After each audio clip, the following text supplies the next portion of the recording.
Ya, kembali bersama kami di program Pemimpin Pilihan Rakyat, masih bersama 3 juru bicara dari Paslon 01, 02, dan 03 untuk Jakarta. Kita ke Mbak lagi. Mbak, ini kan Jakarta warganya banyak, problemnya kompleks. Mana yang mau dibereskan terlebih dahulu dan bagaimana caranya, berapa lama janji membereskannya kalau menang? Kalau menuju Jakarta global, yang perlu bebenah itu sudah pasti SDM. Oke. SDM. Untuk mencapai SDM unggul, kita udah pasti warga harus bahagia. Kalau kita lihat jumlah warga Jakarta itu kan 10 juta lebih. Tapi pemilihnya kan nggak sampai segitu ya. Dan 55%-nya itu wanita, perempuan. Sisanya laki-laki. Dan kita juga mau para perempuan ini juga merasa nyaman dan aman di Jakarta untuk membentuk lingkungan yang inklusif. Tapi yang pasti, prioritas paling nomor 1 itu adalah pasti pendidikan. Seperti yang dibahas tadi dari awal, bahwa pendidikan untuk semua, education for all. Bahwa tidak ada boleh satupun yang tertinggal dan tidak boleh ada lagi yang putus sekolah. Karena kita melihat bahwa putus sekolah itu masih banyak banget. Dan kita meyakinkan untuk gak ada lagi anak-anak yang putus sekolah. Makanya kita harus jemput bola, memastikan bahwa anak-anak harus mendapatkan pendidikan yang selayak-layaknya. Yang gak mampu itu pasti akan kita gratiskan. Dan yang kita tahu bahwa jumlah pengangguran di Jakarta makin lama makin meningkat. Makanya itu Jakarta ini untuk kepemimpinannya ini kita harus ada proyek-proyeknya, ya kan, proyek-proyeknya sehingga bisa menyerap tenaga kerja. Dan kita pastikan bahwa swasta, BUMD itu harus merekrut, wajib tentunya. Dan tapi kan juga harus pemerintah juga harus ada hal-hal yang bergerak untuk bisa mengakomodir itu. Yang tadi yang saya bilang 1 juta untuk lapangan pekerjaan.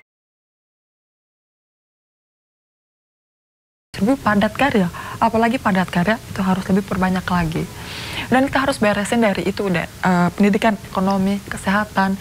Dan juga Jakarta ini kan juga bisa menjadi kota global yang dimana pariwisatanya harus lebih banyak dikembangin. Dan banyak event-event yang nggak ada lagi di event di tempat-tempat lain. Tapi bagaimana semua orang ke Jakarta, bukan orang Jakarta yang keluar, tapi orang yang ke Jakarta. Kita maksimalkan seperti Pulau Seribu. Pulau Seribu ini kan bukan ibaratnya Balinya Jakarta gitu kan. Dan kita juga harus maksimalkan Pulau Seribu, semua orang nyaman ke Pulau Seribu, transportasinya juga nyaman di Pulau Seribu, warganya kita sejahterakan dulu terlebih awal, lalu juga bagaimana pariwisatanya kan bisa meningkat. Hal-hal seperti ini yang harus kita pastikan, dan yang pasti kita harus memastikan bahwa perempuan aman dan nyaman di Jakarta, sehingga yang membentuk kita kehidupan sehari-hari kita merasa bahwa Jakarta ini aman, nyaman, apalagi permasalahannya kayak banjir, macet, ya kan, polusi udara, dan itu juga harus dibereskan. Nah, ngomong-ngomong soal wisata tadi, kan pengen warga Jakarta ini bahagia sehingga hidupnya nyaman gitu ya. Salah satunya adalah membuat Jakarta menjadi sentral, salah satunya Pulau Seribu misalnya untuk pariwisata gitu dan kegiatan-kegiatan yang berbau pariwisata. Mungkin juga meningkatkan ekonomi warganya begitu ya. Tapi bagaimana untuk memastikan, karena Indonesia ini sedikit banyak punya kecenderungan bisa membangun, kurang bisa menjaga begitu atau mengembangkan. Nah, bagaimana memastikan dari Paslon 01 untuk membangun sesuatu atau membuat program sesuatu dan memastikan itu berlangsungnya panjang gitu umurnya? Oke, tentunya dengan asesmen dan research and development. Nggak mungkin dong kita langsung buat segala sesuatu dengan asumsi kita. Buat segala sesuatu tuh dengan karena keinginan kita. Kita bangun itu karena kebutuhan. Kebutuhan research and developmentnya kita itu pertama dari warganya dulu harus disejahterakan. Kita tahu pulau-pulau pariwisata di Pulau Seribu itu ada banyak. Kemarin kita tuh dekat titik-titik pulau, kita melihat masih banyak hal yang harus diberes-bereskan. Transportasinya harus kita bereskan. BBM itu juga sangat mahal sekali di sana. Terus harga kebutuhan pokok juga di sana mahal sekali. Dan kita harus bereskan dulu itu sebagai warga. Untuk mempersiapkan itu mendapat wisatawan baru gitu ya. Betul. Jangan sampai kita kalau wisatawan baru kita nggak ngeberesin warga, kita beresin dulu. Dan setelah itu kita melihat potensi-potensi pulau-pulau yang ada. Apakah pulau-pulau, kan kita banyak ya pulau-pulau yang pariwisata, Pulau Tidung, Pulau Bidadari, dan pulau banyak hal, dan itu kita bebenah. Kita bebenah menjadi pulau yang diinginkan oleh semua masyarakat Indonesia untuk berlibur di Jakarta. Karena nggak cuman hanya saja bentuk kita punya event-event internasional, tapi juga kita juga punya laut, ya kan, kita juga punya pantai, dan harus itulah dibebenah. Itulah kita bilang tata kelola kota. Dan hal-hal yang seperti ini adalah kita perlunya support system yang untuk mendukung. Baik. Saya ke Mbak Leni lagi. Mbak Leni, kalau ini masing-masing program kan tergali semua ini ya. Tadi kalau Mbak Leni tadi boldnya di kesehatan gitu. Tapi apakah ada juga program tertentu untuk penanggulangan banjir misalnya, hal-hal besar yang selama bertahun-tahun menjadi masalah untuk masyarakat Jakarta? Iya. Ya pastinya ada, dan sudah disampaikan di beberapa debat sebelumnya ya. Itu tentang bagaimana menyerap air hujan itu untuk bisa ditampung di tanah gitu ya. Ingin membuat ruang-ruang hijau yang lebih banyak lagi, ruang terbuka hijau. Dan juga program kita itu kolam pipi monyet itu yang selalu disampaikan oleh Pak Dharma, itu bagaimana air hujan itu ditampung dulu. Jangan langsung bisa lepas ke laut begitu saja gitu. Itu sebagai program yang menurut kami itu akan menjadi solusi bagi warga Jakarta, mengantisipasi banjir juga. Bagaimana juga kita mempunyai air tanah itu yang lebih murni gitu ya. Karena kan memang dari air hujan langsung, bukan dari aliran banjir begitu. Dan kita lebih kepada program yang natural gitu, yang kembali kepada alam. Bagaimana kita itu tidak melulu dengan proyek gitu ya. Kan kita juga harus membangun manusianya, bukan hanya membangun secara fisik atau infrastruktur. Itu yang kami lebih prioritaskan di Paslon 02. Dan terkait itu juga tentu ada hubungannya dengan adab kita juga terhadap alam gitu. Bagaimana kita itu berperilaku untuk menyesuaikan diri juga terhadap alam, jangan sampai alam ini marah kepada kita ya. Kalau kita terus membangun, kita terus membuat satu proyek-proyek, ya tentunya juga itu akan mengganggu keseimbangan alam gitu Mbak. Jadi bagi kami itu yang utamanya bagaimana membangun manusia, bagaimana menyelaraskan dengan alam agar Jakarta yang sudah penuh dengan bangunan-bangunan, yang sudah penuh dengan proyek-proyek ini, ya tetap bisa lebih kelihatan lebih natural gitu. Walaupun misalnya ingin dijadikan sebagai kota global gitu, tapi kota global yang lebih beradab tentunya. Itu yang perlu kami tengahi di sini dari Paslon 01 ataupun 03 gitu ya. Memang program-programnya sangat bagus tentunya ya. Tapi kembali lagi kita harus menyelaraskan diri dengan kondisi sekarang yang sudah tidak kondusif gitu ya. Seperti permukaan tanah yang sudah banyak turun gitu ya. Ya itu juga harus cepat diatasi, jangan sampai merubah semua tata kota kita lah gitu, terganggu. Kegiatan masyarakat juga terganggu tentunya ya. Dan kalau misalnya terkait dengan di jalan raya gitu ya, kalau dari Paslon 02 untuk mengatasi macet itu ya bukan dengan membuat program-program yang justru mempersempit ruang gerak kendaraan gitu. Ya mungkin jalur sepeda itu akan dipindahkan mungkin ya dari kami. Karena kan yang sebelah kanan saja sudah diisi dengan Transjakarta gitu ya. Jangan lagi ditambah, karena kita kan ingin menyelesaikan kemacetan. Kalau ditambah dengan jalur sepeda itu tentunya akan menambah kemacetan, bukan jalur kendaraan mobil dan motornya itu menjadi lebih kecil lebih begitu sempit, ya tetap saja volume kendaraan banyak. Karena apa? Mendapatkan kendaraan itu kan sangat mudah gitu dengan kita boleh kredit kendaraan bermotor gitu. Jadi apa caranya untuk mengatasi kemacetan Jakarta kalau dari Paslon 02? Ya, satu itu tadi kan, memindahkan jalur sepeda gitu ya. Walaupun kita niatnya baik untuk membuat jalur sepeda, ya tentunya kita buat juga jalur yang lebih sehat lah untuk dihirup sama pesepeda gitu ya, oksigennya itu. Kemudian juga transportasi yang terintegrasi dari rumah gitu ya. Jadi betul-betul tidak terputus agar kita warga masyarakat itu bisa lebih nyaman menggunakan kendaraan umum gitu. Sekarang kenapa masih banyak mengandalkan kendaraan pribadi ya karena transportasi itu tidak terintegrasi gitu. Ya seperti saya misalnya lebih banyak juga memakai kendaraan umum gitu karena kan ingin yang cepat gitu ya, tidak terputus-putus. Oke lah saya misalnya satu kali menggunakan KRL gitu ya. Tapi untuk menuju ke KRL ke stasiun kereta itu saya harus menggunakan ojek online seperti itu. Nah, atau kalaupun ada jaklingko itu masih tetap harus menyambung lagi, Mbak. Nah, yang seperti itu yang harusnya dipikirkan. Jadi ya kemacetan itu bukan diselesaikan juga dengan proyek-proyek gitu. Tidak perlu sebenarnya.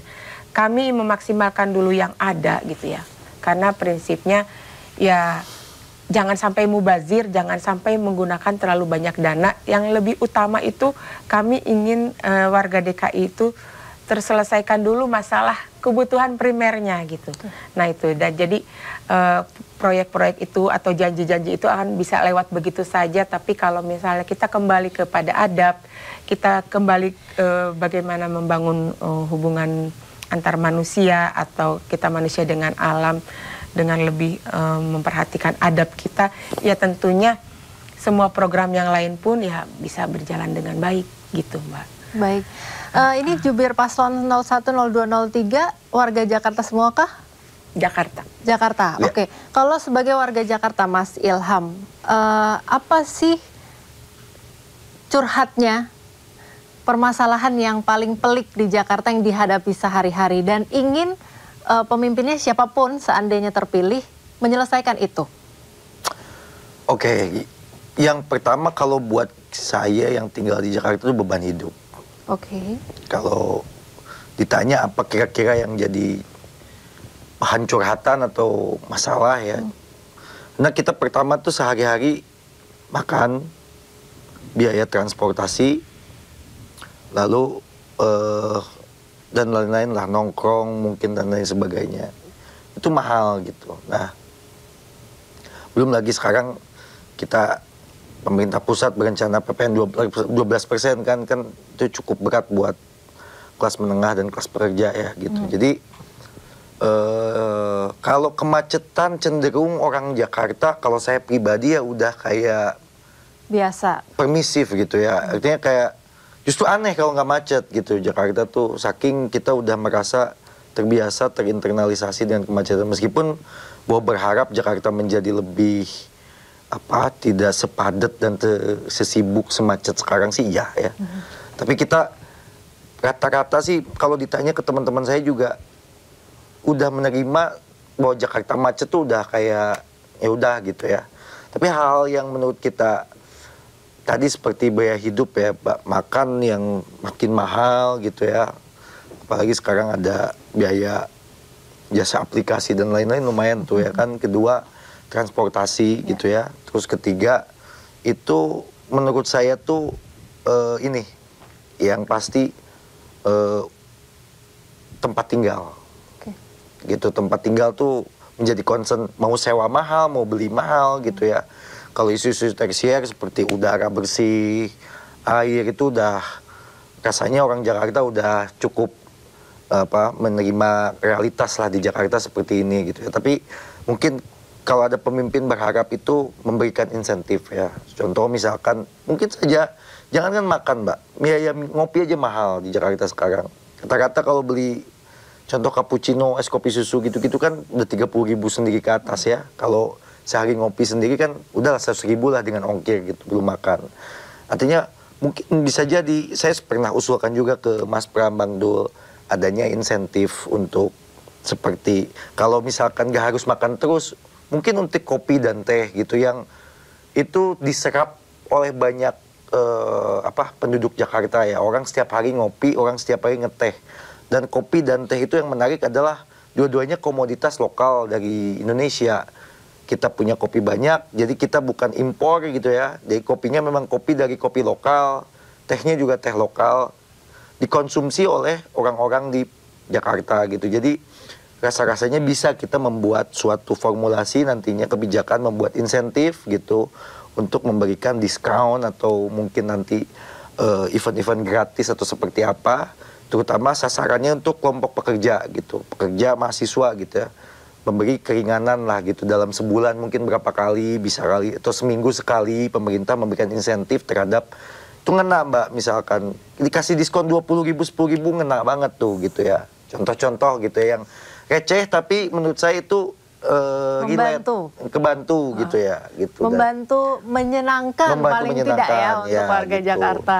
Terus kedua tuh selain beban hidup tuh menurut saya tuh ya ini apa, trotoar, fungsi trotoar itu untuk pejalan kaki di Jakarta tuh benar-benar tidak lagi berfungsi maksimal seperti seharusnya gitu. Ya. Kalau ya mungkin teman-teman banyak di Jakarta yang pernah ke Jepang, ke Bangkok, jauh gitu, Singapura gitu perbandingannya. Memang didesain pejalan kaki memang benar gitu. Kalau contoh aja, kalau Mbak turun di apa namanya MRT Cipete tuh turun tuh belokan yang ke arah apa namanya Ampera tuh udah langsung tuh tiang sendiri gitu di dalam trotoar. Dan tiangnya kadang-kadang segede itu gitu. Jadi ya itu ya gitu. Jadi yang ketiga tuh menurut saya ruang publik, Mbak.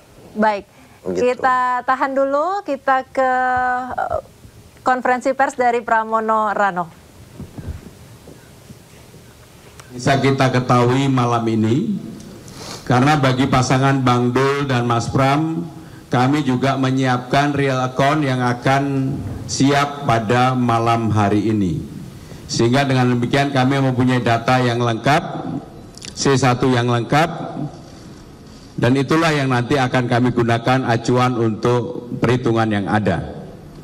Secara khusus, saya dan Bang Dul mengucapkan terima kasih bagi seluruh warga Jakarta yang telah memberikan suaranya kepada para pasangan calon, tidak hanya kepada saya dan Bang Dul, tapi juga pasangan nomor 1 dan nomor 2. Untuk itu saudara-saudara sekalian, kita akan tunggu hasil akhir real account. Mudah-mudahan hasil akhir ini segera bisa kita peroleh.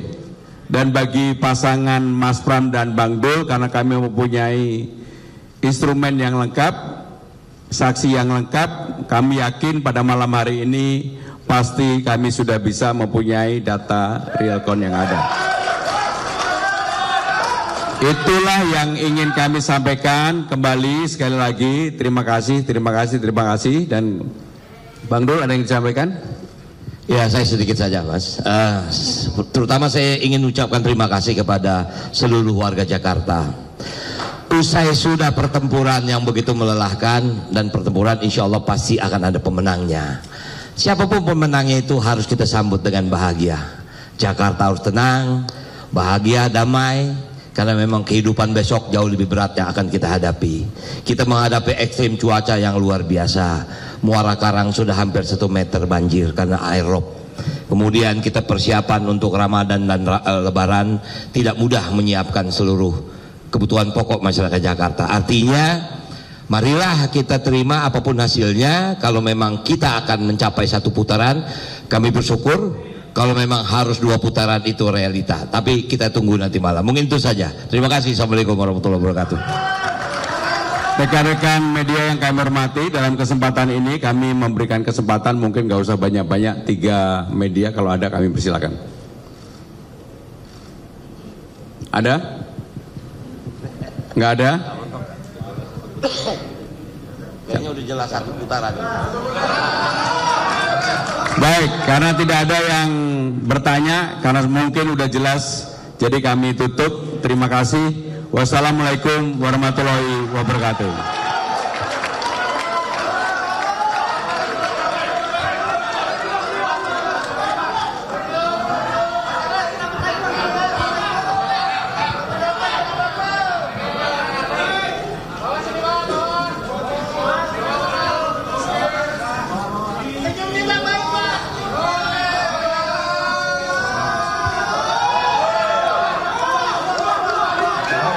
Ya, baru saja kita saksikan statement dari Pramono dan Rano Karno dari Paslon 03 Jakarta yang mengucapkan terima kasih untuk warga Jakarta yang sudah memberikan suaranya pada Pilkada serentak hari ini.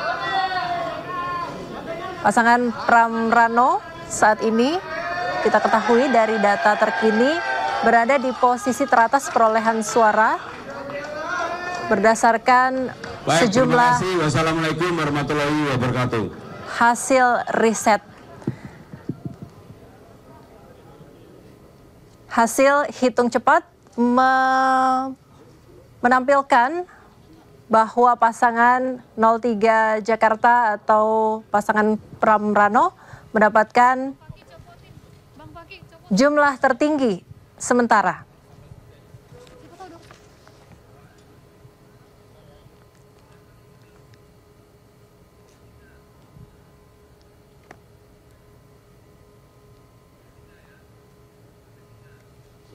Baik 1 maupun 3 nantinya. Ini adalah berkat luar biasa. Karena kami berdua bukanlah orang yang berlatar belakang politik dan tidak mempunyai basis partai. Kami sungguh-sungguh berjuang untuk seluruh warga Jakarta. Kami sudah kerahkan seluruh kemampuan kami. Kami sampaikan apa yang bisa kami lakukan untuk memperbaiki keadaan Jakarta yang sedang tidak baik-baik saja. Baik itu melalui sistem ekonomi adil, getuk tular adab yang selalu saya sampaikan. Dan sebagainya untuk memulihkan ekonomi Jakarta. Namun pilihan sudah jatuh oleh rakyat, kami tetap terima dengan ikhlas dan kami percaya ada rencana Tuhan yang lebih indah di dalam menentukan perjalanan bangsa ke depan. Apalagi dengan tadi saya sebutkan bahwa otomatis suara paslon Dharma Kun akan menjadi penentu bagi kedua paslon yang sedang bersaing dengan ketat. Akan mendukung siapa Pak untuk 2 putaran? Sudah ada komunikasi kah dengan 01? Oh belum, sama sekali belum ada. Karena kami juga tidak mau berpikir sejauh itu. Kami hanya melihat bahwa yang kami perjuangkan sampai titik ini adalah jangan sampai ada pandemi lagi di Jakarta. Kita lihat bersama terpilihnya Menteri Kesehatan Amerika Robert Kennedy Jr. yang selama ini juga menolak adanya pandemi dan juga menolak imunisasi maupun vaksin terhadap anak-anak, itu ditunjuk oleh Presiden Trump untuk menjadi Menteri Kesehatan agar apa? Agar dapat melindungi warga Amerika Serikat dari manipulasi korban daripada marketnya vaksin. Artinya market vaksin di Amerika akan terhambat. Kami berharap di Indonesia pun demikian.